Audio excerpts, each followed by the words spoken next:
یو نفس وجل، یو مسلمان وجل، یو انسان وجل، آغا چې الله د هغه وجل ناروا کړي دي، دا په اکبر الکبایر کې راځي. د کفر نه بعد دا غټه ګناه ده. په پښتنو کې خو دا ډېره عامه شوې ده، زموږ په ملکونو کې او نن سبا بلکې عام بلوا دغه ده چې مسلمانان په یو بل پورې نښتي ده چې قیامت ته به نږدې ویکثر الحرج، حرج به ډېر شي. صحابه کرام وی رسول الله حرج څه ته وایي؟ دا حاکم وقت قاضیان هغوی به دا فیصله کوي. د ده نه تپوس وکړه د زه ولې وجلی به. دریم کار چې پیغمبر صلی الله علیه وسلم ذکر کړی دی حدیث کې، قتل النفس التي حرم الله الا بالحق. یو نفس وجل، یو مسلمان وجل، یو انسان وجل، آغا چې الله د هغه وجل ناروا کړي دي، دا په اکبر الکبایر کې راځي. د کفر نه بعد دا غټه ګناه ده. ولې؟ ځکه چې د الله په مخلوق باندې حمله کول دي. په شرک ولې لویه ګناه ده؟ ځکه چې د الله په حق حمله وکړه. اوس دا قتل ولې غټه ګناه ده؟ بې ګناه انسان وجل، ځکه چې د الله په مخلوق ناروا حمله وکړه. په پښتنو کې خو دا ډېره عامه شوې ده، زموږ په ملکونو کې او نن سبا بلکې عام بلوا دغه ده چې مسلمانان په یو بل پورې نښتي، د کفر ټاپې په یو بل لګوه وجنه. او حدیث کې دا راغلي دي، موږ هغه حدیثونه بیان کړي دي کله چې موږ علامات د قیامت ذکر کول، چې قیامت ته به نږدې ویکثر الحرج، حرج به ډېر شي. صحابه کرام وی رسول الله حرج څه ته وایي؟ وی القتل، قتل به ډېر شي. مسلمانان به د یو بل وینې تویي، بلکې داسې وخت به راشي، الله اکبر، او دا نن سبا دا وخت هغه کم چې ووجلی شو، پیغمبر صلی الله علیه وسلم هغه ته به دا پته نه چې زه ولې دا خلک ما مړ کوي، خو دا واوره وایي دا څوک چې مړ کوي ده ته هم پته نه چې زه یې ولې مړ کوم. دومره به دا قتل عام شي. یو حدیث کې دا راځي، وایي رور به رور مړ کوي، د تره زوی به مړ کوي، یو سړی به رالګي د ماما زوی به مړ کوي، خپل خپلوان به مړ کوي. ولې دا نن سبا نشته؟ په انچا په پوټ ځمکه باندې خلک یو بل وجني لګیا دي، په معمولي خبرو باندې یو بل وجني. په دې روژه کې د تېرې شوي روژې کې خو په همغه خبرونه اوره، په واوره باندې یو بل وجني، په واوره، په دروازه باندې یو بل وجني دي، په لاره کوڅه باندې پښتانه یو بل وجني، د کفر ټاپې په یو بل لګوي وجني. دا څه معمولي ګناه نه ده. ګورئ، ولا تقتلوا النفس التي حرم الله الا بالحق. سوی الله وی نه به وجني یو نفس په ناحق مګر هغه چې په حق سره شریعت اجازت ورکړي هغه ته بیانو.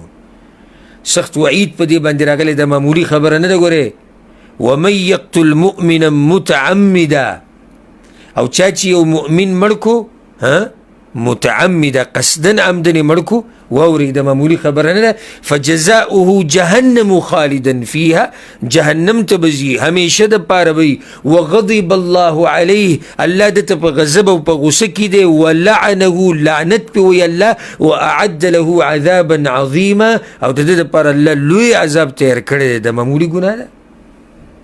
دا وړه خبره ده؟ دومره غټې خبرې دي. الله پې لعنت ویلی دی، الله ورته په غضب کې دی، همیشه دپاره جهنم کې دی، سخت او دردناک عذاب به ده ته میلاویږي. داسې معمولي خبره خو نه ده. یو حدیث کې دا راځي، پیغمبر صلی الله علیه وسلم وی په صحیح بخاري صحیح مسلم کې دا حدیث دی، لا يحل دم امرئ مسلم يشهد ان لا اله الا الله. یو سړی چې د دې خبرې ګواهي کوي که نه چې لا اله الا الله، نشتی د عبادت حقدار مګر یو الله، د ده وینه په مسلمان باندې څه ده؟ حرامه ده.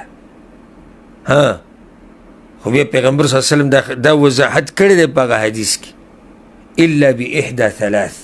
درې خبرې چې وکړي د ده قتل بیا روا دی، خو هغه هم زما او ستا په لاس کې نه دی. د چا په لاس کې دی؟ د حاکم وقت په لاس کې دی. اصل الثیب الزانی، هغه زیناکار سړی چې واده کړی او هغه زیناکاره ښځه چې واده شوي، د دوی سزا رجم دی. او دویم والنفس بالنفس، یو سړی راولګي بل سړی قصدن مړ کړي، د ده په حق کې قصاص دی. او دریم والتارک لدینه المفارق للجماعه، هغه سړی چې مرتد شي د اسلام نه، والعیاذ بالله. الله دې زموږ د ایمانونو او د دین د الله زموږ حفاظت وکړي. یو سړی مرتد شي د دین نه واوړېدو، به دې به قتل کېږي. خو دا خبره یې د ساتئ چې دا درې قسمه خلک دوی له سزا ورکول او د دوی وجل دا هم زما او ستا په لاس کې نه دي. ګورئ، دا حاکم وقت قاضیان هغوی به دا فیصله کوي. دا حدیث مې دې دپاره ذکر کو چې د دوی نه علاوه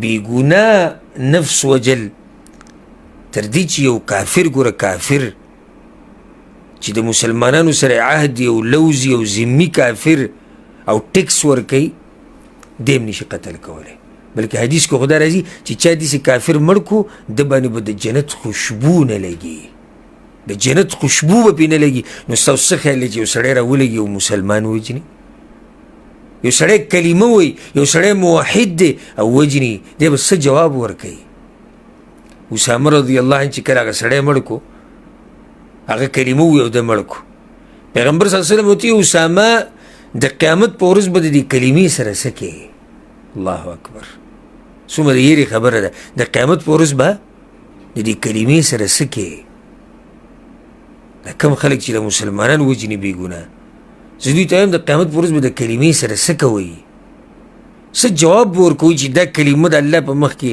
تا راونیسي چې د دې سړي د توحید کلمه ویلې ده او ده وجلی د وجلو حقدار نه و او ده وجلی څه به هغه حدیث کې راځي موږ بیان کړی هم دی وایي دا مقتول به راولېږي دا کم چې وجلی شوی دی دا قاتل به د سر نه ونیسي او داسې د الله مخې ته به یې راکاږي د عرش طرف ته به یې بوځي وایي به چې یا ربي ای الله ای زما ربه څومره د یېرې خبرې دي ویا ربي ای زما ربه سل هذا لما قتلني د ده نه تپوس وکړه د زه ولې وجلی به ته به الله له څه جواب ورکړه تا ولې وجلی په ځمکه دې وجلی په معمولي جګړه دې وجلی په یو دوه درې کنځلو دې وجلی په واوره دې وجلی بدماشي دې کوله په مسلمان دې د کفر ټاپه لګوله ځکه دې وجلی دی ځکه دې ګناه نه ځان لرې ساتي غټه ګناه ده